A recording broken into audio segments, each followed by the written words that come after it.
안녕하세요. 여러분, 베트남 사람 하면 어떤 이미지가 떠오르세요? 보통 아우사에 입은 모습 많이 떠올리시죠? 그런데 사실 베트남에는 54개 민족으로 이루어진 다민족 국가라는 점 알고 계셨나요? 그래서 오늘은 베트남 소수민족 커뮤니티가 있는 곳에 잠시 바람 쐬러 다녀온 이야기를 영상으로 보여드릴게요. 먼저 참족 커뮤니티입니다. 참족은 베트남 중남부와 메콩 지역에 많이 거주하는 무슬림 분들인데 호치민 8군에 참족 무슬림 커뮤니티가 형성되어 있어요. 제가 갔을 때는 마침 라마단 기간이었는데 이 시기에 매년 음식 장터처럼 활기찬 분위기가 만들어지더라고요.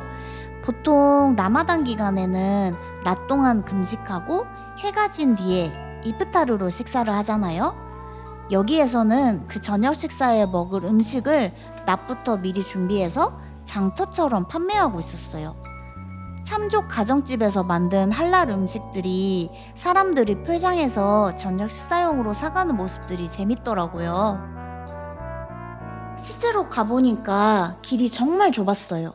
성인 3명 정도 지나가면 꽉 찰 정도였어요. 음식 이름은 솔직히 잘 모르겠지만 빵 종류도 정말 다양했고, 그리고 메콩 지역에서 오신 분들이 많은 건지 해산물을 활용한 음식도 정말 많이 보였어요. 여기 할랄 김치도 있더라고요. 재밌었어요. 다만 사람이 너무 많고 날씨도 너무 더워서 아쉽게도 저는 아무것도 먹지 못하고 그냥 돌아왔어요. 그래도 굉장히 재미있는 경험이었습니다. 그리고 이번에는 호치민 차이나타운입니다.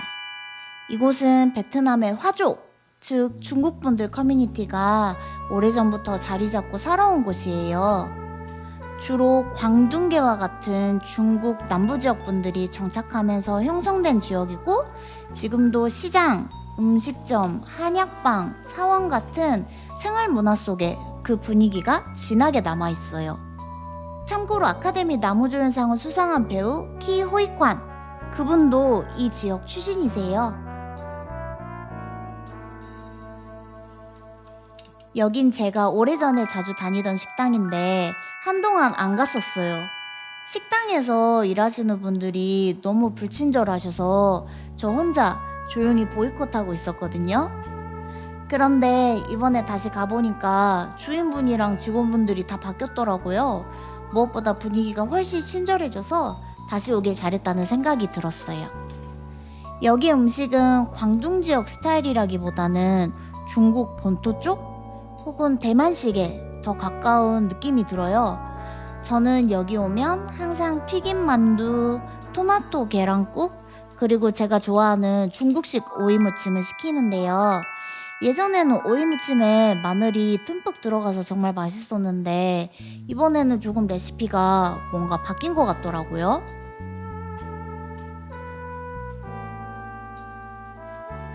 그리고 나서 바로 건너편에 있는 중국식 디저트 가게에도 들렀어요. 제가 시킨 건 파파야 절임 디저트였는데 너무 달지 않아서 괜찮았어요. 여기는 예전부터 아주 오랫동안 일하는 직원분들도 많고 전체적으로 시스템이 잘 잡혀 있고 깔끔한 느낌이라 갈 때마다 아주 만족스럽습니다. 그리고 근처에 있는 사원에도 다녀왔어요. 여긴 관음보살을 모시고 있는 차이나타운의 대표적인 관음 사원이에요. 유명한 곳이라 그런지 입구에 행상인 분들도 정말 많았고 심지어 웨딩 촬영을 하는 사람들도 있더라고요.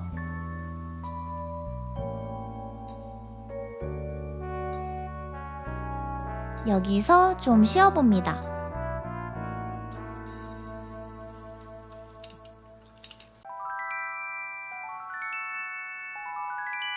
저는 이 차이나타운에서 조금 떨어진 곳에 살고 있어서 자주 오지는 않는데요. 가끔 이렇게 와보면 여행 온 것 같은 기분이 들어서 재밌어요. 뭔가 살짝 이질적인 느낌도 들어서 여기 정말 베트남 맞아? 싶은 순간도 있어요.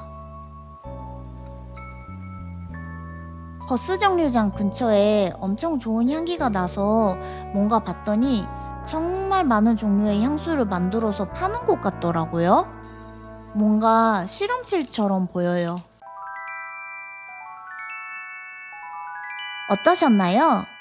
같은 호치민 안에서도 이렇게 서로 다른 역사와 문화를 가진 공동체를 만날 수 있다는 점이 참 흥미로운 것 같아요. 오늘 영상도 재미있게 봐주셨다면 좋겠습니다. 감사합니다.